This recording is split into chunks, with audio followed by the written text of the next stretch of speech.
ये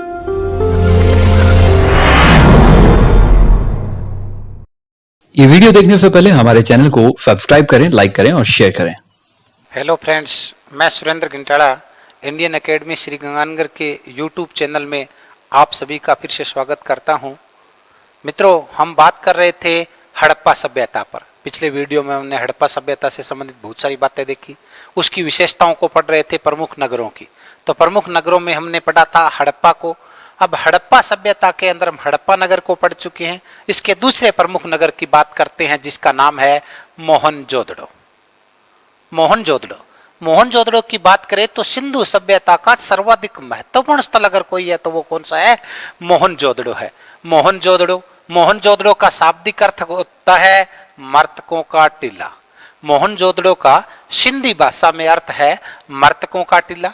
ध्यान रखना, मोहनजोदड़ो और लोथल दोनों ऐसे शब्द हैं और दोनों का अर्थ होता है मर्तकों का टीला। एक बार परीक्षा में पूछा गया प्रश्न था कि सिंधु सभ्यता में मोहनजोदड़ो के अलावा किस नगर का नाम का अर्थ भी मर्तकों का टीला है? तो मोहनजोदड़ो और लोथल। लेकिन प्राय उत्तर में क्या होता है? मोहनजोदड़ो का सिंधी भाषा में शाब्दिक अर्थ है मर्तकों का टीला। मोहनजोदड़ो को सिंध का नकलिस्तान भी कहते हैं। सिंध का नकलिस्तान भी किसे कहा जाता है? मोहनजोदड़ो को कहा जाता है सिंध का नकलिस्तान। नकलिस्तान का अर्थ होता है रेगिस्तान में हरा भरा दिखने वाला। जो रेगिस्तान में हरा भरा दिखता है उसको क्या कहते हैं? नकलिस्तान। तो इस तरीके से देखा जाए तो सिंधु सभ्यता का सबसे हरा भरा स्थल कौन सा था? मोहनजोदड़ो था। इसलिए मोहनजोदड़ो को सिंध का नकलिस्तान कहा जाता है।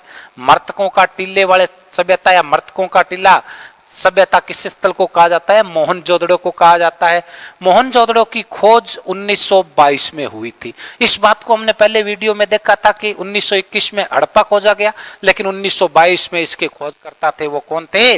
राखलदास बनर्जी। तो 1922 में सिंधु सभ्यता का एक महत्वपूर्ण स्थल खोजा गया जिसका नाम क्या था? मोहनजोदड़ो। मोहनजोदड़ो के खोजकर्ता जो थे वो थे राखलदास बनर्जी। राखलदास बनर्जी ने 1922 में मोहनजोदड़ो की खोज की। मोहनजोदड़ो की खोज जो की गई थी, पाकिस्तान के अंदर एक स्थान है, पाकिस्तान के सिंध प्रांत में लरकाना जिला है। तो लरकाना जिला सिंध प्रांत पाकिस्तान के अंदर सिंधु सभ्यता का महत्वपूर्ण स्थल 1922 में सिंधु नदी के किनारे। किस नदी के किनारे? सिंधु नदी के किनारे। इस बार बड़ी बात ये आ रही है, जहां हमने पढ़ा था हड़प्पा की खोज किस नदी के किनारे हुई? रावी नदी के किनारे। उसी तरीके से मोहनजोदड़ो की खोज किस नदी के किनारे हुई? सिंधु नदी के किनारे हुई। कब हुई मोहनजोदड़ो की खोज? 1922 में। इसके जो खोजकर्ता थे वो राखलदास बनर्जी थे। ये लरकाना सिंध पाकिस्तान में स्थित है। मोहनजोदड़ो का शाब्दिक अर्थ है मर्तकों का टीला। मोहनजोदड़ो को सिंध का नकलिस्तान भी कहा जाता है। मोहनजोदड़ो से बहुत बड़ी बड़ी वस्तुएं प्राप्त हुई है। सिंधु सभ्यता की महत्वपूर्ण वस्तुएं जो हमें मिली है वो कहां से मिली है? वो हमें मिली है मोहनजोदड़ो से। तो थोड़ा हम मोहनजोदड़ो की लोकेशन यानी कि स्थिति को देख लेते हैं। जैसे बताया कि सिंधु सभ्यता के जब नगरों की खुदाई हो रही थी, माना कि ये मोहनजोदड़ो है। ये कौन सा नगर है? मोहनजोदड़ो है। जैसे हमने पढ़ा था कि हड़प्पा की खुदाई हुई तो हड़प्पा में कितने भागों में मिला? 2 भागों में। और मोहनजोदड़ो की खुदाई हुई तो मोहनजोदड़ो भी हमें कितने भागों में मिलेगा? 2 भागों में। ये पहले ही हम चर्चा कर चुके हैं कि सिंधु सभ्यता जो है, जहां आपको दिख नहीं हो रहा होगा, इधर करते हैं, जहां हमने बात की थी कि सिंधु सभ्यता के प्रत्येक स्थल हमें कितने भागों में मिले हैं? बताइए कितने भागों में मिले हैं? हाँ, 2 भागों में मिले हैं। लेकिन धोलावीरा को छोड़ दिया जाए, क्योंकि धोलावीरा हमें कितने भागों में मिलेगा? 3 भागों में विभाजित मिलेगा। बाकी सिंधु सभ्यता के सभी स्थल कितने भागों में मिलते हैं? 2 भागों में। भाग कैसे? मतलब कि मानना कि ये कौन सा नगर है? ये है मोहनजोदड़ो। मान लो कि ये मोहनजोदड़ो है। मोहनजोदड़ो की जब खुदाई की तो मोहनजोदड़ो कितने भागों में मिला? 2 भागों में मिला। वही बात हड़प्पा भी कितने में मिला? 2 में मिला। इस तरफ जो घर मिले हैं, ये टीला मिला है, इसको नाम क्या दे दिया? पूर्वी टीला। Very good.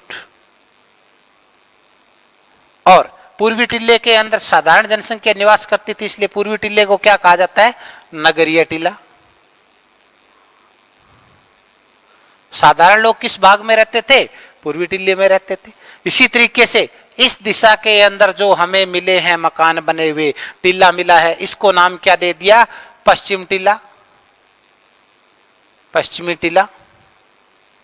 तो ध्यान दीजिए, मोहनजोदड़ो या सिंधु सभ्यता के प्रत्येक नगर दो भागों में मिले हैं, एक पूर्वी टीला जिसे नगरीय टीला कहते हैं, एक पश्चिमी टीला। सिंधु सभ्यता के पश्चिमी टीले के चारों तरफ क्या थे? दुर्गी का अर्थ मिला है, अर्थात यहाँ पर पक्की ईंटों की चार दीवारी बनी हुई थी, परकोटा बना हुआ था, इसलिए इसको दुर्ग टीला भी कहा जाता है। पश्चिम टील सिंधु सभ्यता के पश्चिम टीले को क्या कहा जाता है? दुर्ग टीला भी कहा जाता है। लेकिन विशेष बात हमने पढ़ी थी कि हड़प्पा के दुर्ग टीले को क्या कहा जाता है? माउंट एबी कहा जाता है। और किसने कहा था? मार्टिमर हिलर ने कहा था। इसी तरीके से मोहनजोदड़ो के पश्चिम टीले को भी एक नाम दे दिया गया है, और इसको नाम दिया गया है, यहां पर बात करते हैं कि कभी कनिष्क हुआ था, कुषाण शासक हुआ था, और इसने यहां पर महात्मा बुद्ध यानी कि बौद्ध धर्म से संबंधित, बौद्ध धर्म का अनुयायी हुआ करता था कुषाण शासक, और यहां पर इसने क्या किया था कि स्तूप बनाया था, इसलिए इसको स्तूप टीला भी कहा जाता है। क्या कहा जाता है? स्तूप टीला भी कहा जाता है। अगर बात करें कि मोहनजोदड़ो के पश्चिम टीले को क्या नाम दिया जाता है? स्तूप टीला। एक कुषाण शासक हुआ था कनिष्क प्रथम, जिसने मोहनजोदड़ो के अंदर कभी स्तूप बनाया था, तो इसलिए इसको स्तूप टीला कहा जाता है। तो इस तरीके से हमने पढ़ा हड़प्पा के दुर्ग टीले को माउंट एबी, जबकि मोहनजोदड़ो के दुर्ग टीले को क्या नाम दिया गया है? स्तूप टीला कहा गया है। यह स्तूप किसने बनवाया था? कनिष्क प्रथम, एक कुषाण शासक था, उसके द्वारा बनाया गया था। अगर बात करें मोहनजोदड़ो की, मोहनजोदड़ो की नगरीय विशेषता पढ़ी जा रही है, तो यहां से हमें क्या है कि सिर्फ और सिर्फ ये चीज इसलिए बताई गई आपको कि सिंधु सभ्यता के प्रत्येक नगर दो भागों में मिले, पूर्वी टीला, पश्चिमी टीला। इसी तरीके से हड़प्पा के अंदर भी पूर्वी टीला मिला, पश्चिमी टीला मिला। सिंधु सभ्यता के पश्चिमी टीले को दुर्ग टीला कहा जाता है, लेकिन हड़प्पा के दुर्ग टीले को माउंट एबी कहा जाता है, जबकि मोहनजोदड़ो के दुर्ग टीले को स्तूप टीले के नाम से जाना जाता है। इसके अलावा मोहनजोदड़ो से हमें बहुत सारी विशेषताएं मिली। मोहनजोदड़ो एक बहुत बड़ा नाम है, इसलिए बड़े बड़े नाम वाली वस्तुएं हमें कहां से मिलेगी? मोहनजोदड़ो से मिलेगी। मोहनजोदड़ो किस नदी के किनारे स्थित है? हाँ, सिंधु नदी के किनारे स्थित है। इसी मोहनजोदड़ो की विशेषता, अन्य विशेषताओं की हम बात कर लेते हैं। जहां जैसे हमने हड़प्पा में पढ़ा कि यहां से हमें क्या है, सूर्य पूजा के प्रतीक मिले, मातृ देवी की मूर्तियां मिली, यहाँ पर बकरे के अस्थि पंजर मिले मानव शव के साथ दफनाने के। इस तरीके से R37 कब्रिस्तान हमें मिला था। तो ये सारे कहां से मिले थे? हड़प्पा से। वैसे ही अगर बात की जाए तो मोहनजोदड़ो से भी हमें बड़ी बड़ी चीजें मिली है। जैसे बात कर लेते हैं अन्नागार, बात कर लेते हैं अन्नागार, और विशेषता किसकी हो रही है? मोहनजोदड़ो की।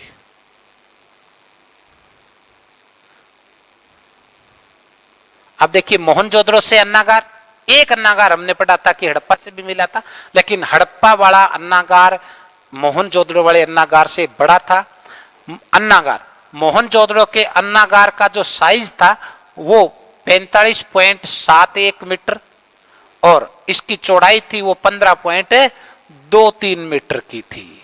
तो ध्यान देना कि मोहनजोदड़ो से हमें जो अन्नागार मिला, इसकी लंबाई कितनी है? 45.71 मीटर, और इसकी चौड़ाई कितनी है? 15.23 मीटर आकार का अन्नागार मिला। अब ध्यान देने वाली बात है, सिंधु सभ्यता की सबसे विशाल संरचना, कभी हम पढ़ेंगे लोथल का गोदीवाड़ा। सिंधु सभ्यता की दूसरी विशाल संरचना हड़प्पा का अन्नागार, लेकिन मोहनजोदड़ो का अन्नागार जो है ये हड़प्पा के अन्नागार से तो छोटा है, लेकिन मोहनजोदड़ो से प्राप्त कोई बड़ी संरचना है तो वो कौन सी है? इसका अन्नागार है, न कि स्नानागार। तो मोहनजोदड़ो की सबसे बड़ी विशाल संरचना पूछी जाए तो क्या है? उसका अन्नागार सबसे बड़ा है। उसके बाद दूसरे नंबर पर आता है विशाल स्नानागार।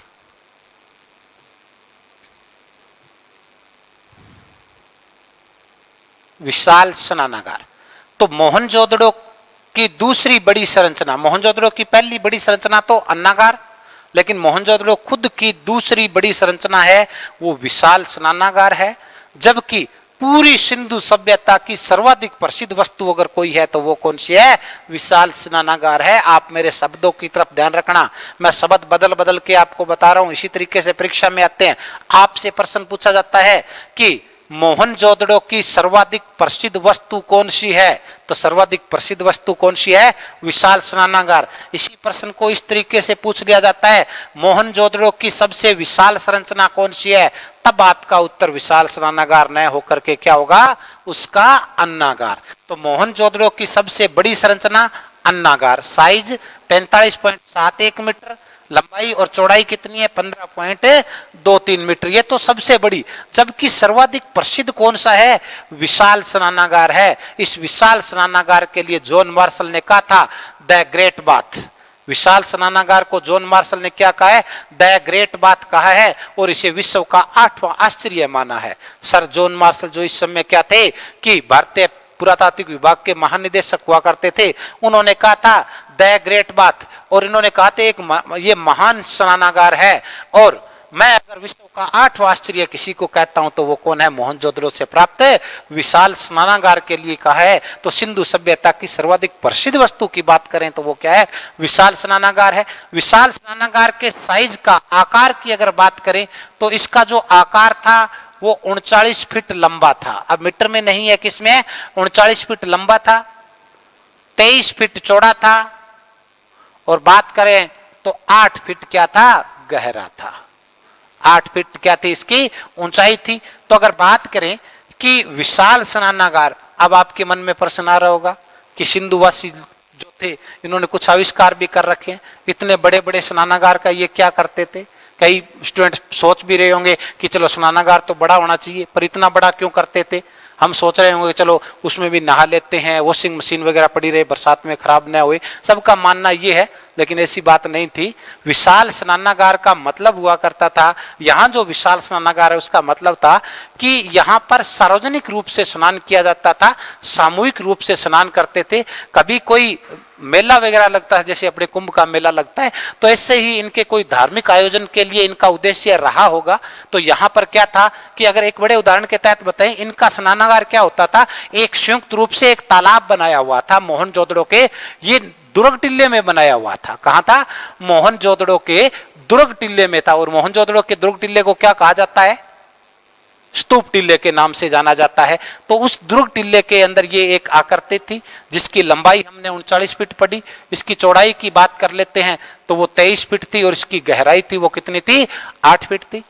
इसमें उतरने के लिए इसके उत्तरी पार्श्व और दक्षिणी पार्श्व, यानी कि उत्तर और दक्षिण दोनों दिशा के अंदर इसकी सीढ़ियां बनी हुई थी। तो ये एक तालाब था जिसमें धार्मिक उत्सव के दौरान लोग सामूहिक रूप से स्नान करते थे। जैसे अपने आज के उदाहरण के तौर पे मान लें, हम लोग हरिद्वार जाते हैं तो वहां पर पौड़ियां बनी हुई है, घाट बने हुए हैं, वहां पर हम सामूहिक रूप से स्नान करते हैं। कल को मान लो ये सभ्यता भी विकसित हो जाती है तो आने वाले स्टूडेंट जब पढ़ेंगे तो वो कहेंगे हरिद्वार में एक विशाल स्नानागार हुआ करता था। तो इसी तरीके से हमने क्या पढ़ा? मोहनजोदड़ो के अंदर पढ़ा विशाल स्नानागार, जिसका उद्देश्य क्या था? धार्मिक उत्सव के दौरान लोग सामूहिक स्नान किया करते थे। इसमें एक बार पेपर के अंदर पूछा गया था कि मोहनजोदड़ो से प्राप्त विशाल स्नानागार में उतरने के लिए सीढ़ियां किस दिशा में बनी हुई थी? तो दिशा कौन सी होगी? उत्तरी व दक्षिणी पार्श्व, यानी कि उत्तरी व दक्षिणी दोनों दिशा में उतरने के लिए यहाँ पर क्या बनी हुई थी? सीढ़ियां बनी हुई थी। इसी तरीके से हम इसकी आगे की विशेषता पढ़ते हैं। मोहनजोदड़ो में हमने पढ़ा, अभी तक क्या पढ़ा कि यहां से दुर्ग टिल्ला मिला जिसको स्तूप टिल्ला कहा जाता है। विशाल स्नानागार जो मिला वो कहां से मिला? विशाल स्नानागार हमें मिला था वो मोहनजोदड़ो से मिला, जिसे द ग्रेट बाथ किसने कहा? सर जॉन मार्शल ने कहा। सर जॉन मार्शल ने इसे विश्व का 8वां आश्चर्य भी बताया था। मोहनजोदड़ो से प्राप्त विशाल स्नानागार सिंधु सभ्यता की सर्वाधिक प्रसिद्ध कृति है। जबकि मोहनजोदड़ो की सबसे विशाल संरचना कौन सी है?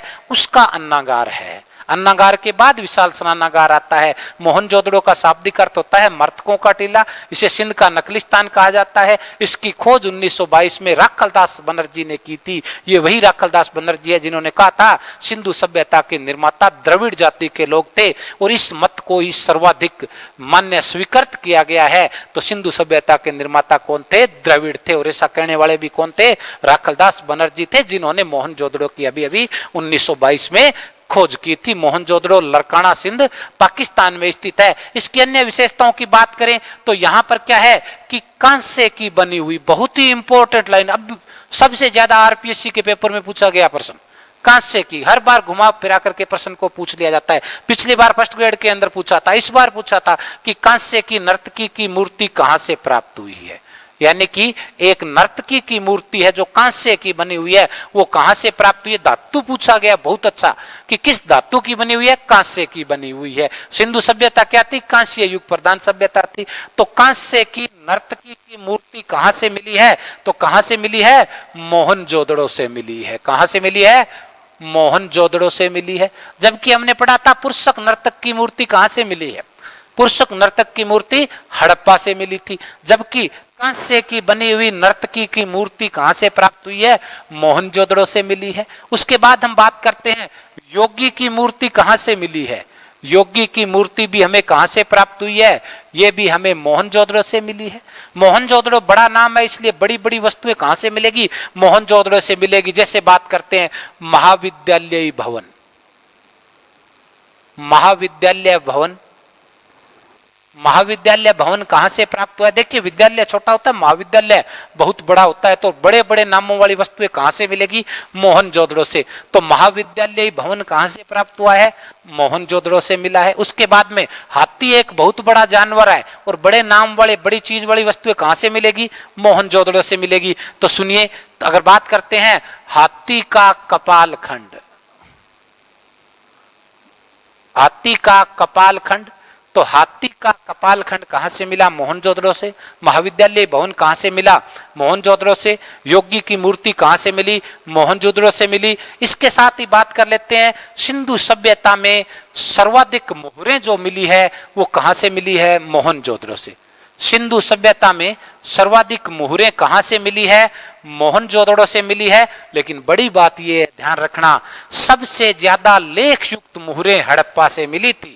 अगर यही प्रश्न आ जाए कि सबसे ज्यादा अभिलेख या लेख युक्त मोहरें कहां से मिली है, अगर लेख युक्त दिया हो तो उसका उत्तर होगा हड़प्पा।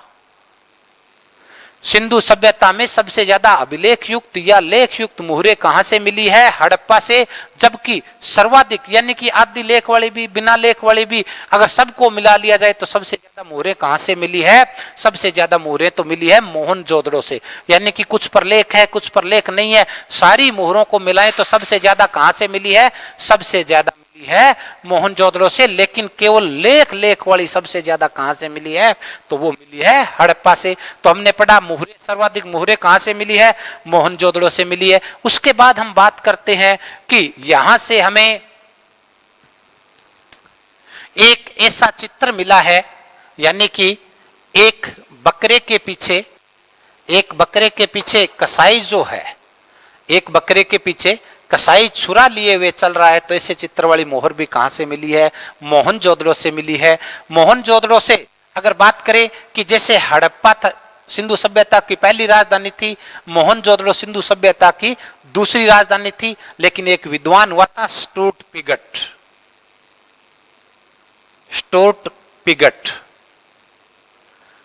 पिगट ने हड़प्पा और मोहनजोदड़ो को सिंधु सभ्यता की जुड़वा राजधानी बताया है। यानी कि उसने कहा था कि ये जो हड़प्पा है, हड़प्पा और ये जो मोहनजोदड़ो है, यानी कि हड़प्पा और मोहनजोदड़ो है, ये सिंधु सभ्यता की जुड़वा राजधानी है। यहीं पर हम बात कर लेते हैं, मोहनजोदड़ो से हमें एक मुहर प्राप्त हुई है और उस मुहर का नाम है आद्य शिव की मुहर। उस मुहर को नाम क्या दिया गया है, आद्य शिव की मुहर। एक विद्वान हुआ था अर्नेस्ट मेके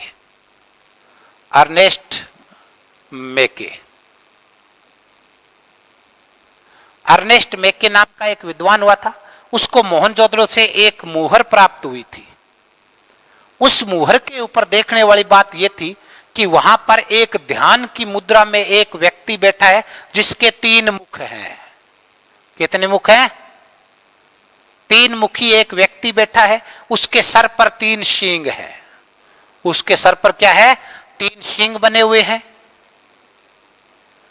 और उस व्यक्ति के सर पर 3 सींग है और उसके नीचे 4 जानवरों का अंकन भी दिखाया गया है। ये सर पर जो 3 सींग बने हुए हैं उसकी आकृति त्रिशूल की भांति है और व्यक्ति जो बैठा है वो शिव की भांति दिखाई दे रहा है। इसलिए अर्नेस्ट मेके को ये आद्य शिव की मुहर मिली, या यूं कह सकते हैं कि अर्नेस्ट मेके को मोहनजोदड़ो से एक मुहर प्राप्त हुई जिस पर एक 3 मुखी व्यक्ति ध्यान की मुद्रा में बैठा था, उसके सर पर 3 सिंह थे जिसका त्रिशूल से साम्य किया गया है। तो इसको तो मुहर मिली, लेकिन मुहर मिलने के बाद जॉन मार्शल ने इस मुहर को संज्ञा दी थी आद्य शिव की। आद्य शिव यानी कि आधुनिक शिव जो है, आज जो शिव है वैसे शिव के रूप में किसकी पहचान की? इस मुहर पर की। तो ऐसा माना जाता है धार्मिक जीवन में अगर हम पढ़ें तो सिंधु सभ्यता के लोग शिव से परिचित थे। तो यहाँ पर आद्य शिव की मुहर भी हमें कहां से मिली है? मोहनजोदड़ो से मिली है। पेपर में बहुत बार आता है कि आद्य शिव की मुहर कहां से प्राप्त हुई है, तो वो कहां से प्राप्त हुई है? मोहनजोदड़ो से प्राप्त हुई है। इसके ऊपर 4 जानवरों का अंकन दिया है जो एग्जाम की दृष्टि से बड़ा ही महत्वपूर्ण है। और वो 4 जानवर कौन कौन से अगर ध्यान रखें, हाथी, भैंसा,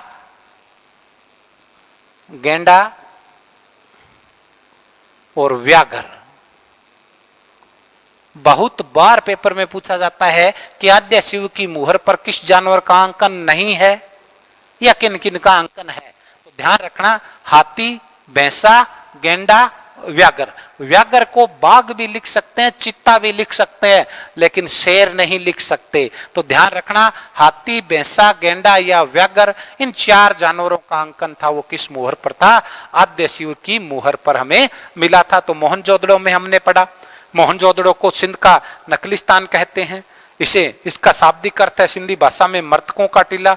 मोहनजोदड़ो की खोज 1922 के अंदर की थी, राखलदास बनर्जी ने की थी, लड़काना सिंध पाकिस्तान के अंदर की थी। और ये जो मोहनजोदड़ो है, मोहनजोदड़ो से बड़ी बड़ी वस्तुएं मिली, जैसे हाथी का कपालखंड, महाविद्यालय भवन, नर्तकी की मूर्ति कांसे की बनी हुई, योगी की मूर्ति, आद्य शिव की मूर्ति जिस पर 4 जानवरों का अंकन था, गेंडा, व्याघ्र, बकरे के पीछे कसाई का चित्र छुरा लिए हुए दिखाया गया था। तो ये सारी चीजें हमें कहां से मिलती है? मोहनजोदड़ो से। मोहनजोदड़ो से विशाल अन्नागार मिला और एक हमें वहां से विशाल स्नानागार मिला, 39 × 23 × 8 फीट की आकृति का था, जिसे जॉन मार्शल ने द ग्रेट बाथ कहा था। ये धार्मिक उद्देश्य के लिए बनाया गया था, जिसमें उतरने के लिए उत्तरी व दक्षिणी पार्श्व दोनों तरफ क्या हुआ करती थी? सीढ़ियां बनी हुई थी। अर्नेस्ट मैक्के को आद्य शिव की प्रतिमा भी यहाँ पर प्राप्त हुई थी, जिसमें 4 जानवरों का जो अंकन दिखाया गया वो हाथी, भैंसा, गेंडा और व्याघ्र था। तो दोस्तों, आज की वीडियो में इतना ही, समय हमें इजाजत नहीं दे रहा है। और आज की वीडियो में हमने मोहनजोदड़ो तक, अगली वीडियो के अंदर हम इसके जो लोथल, सरकोटड़ा, धोलावीरा, कालीबंगा जैसे नगरों की भी बातें करेंगे।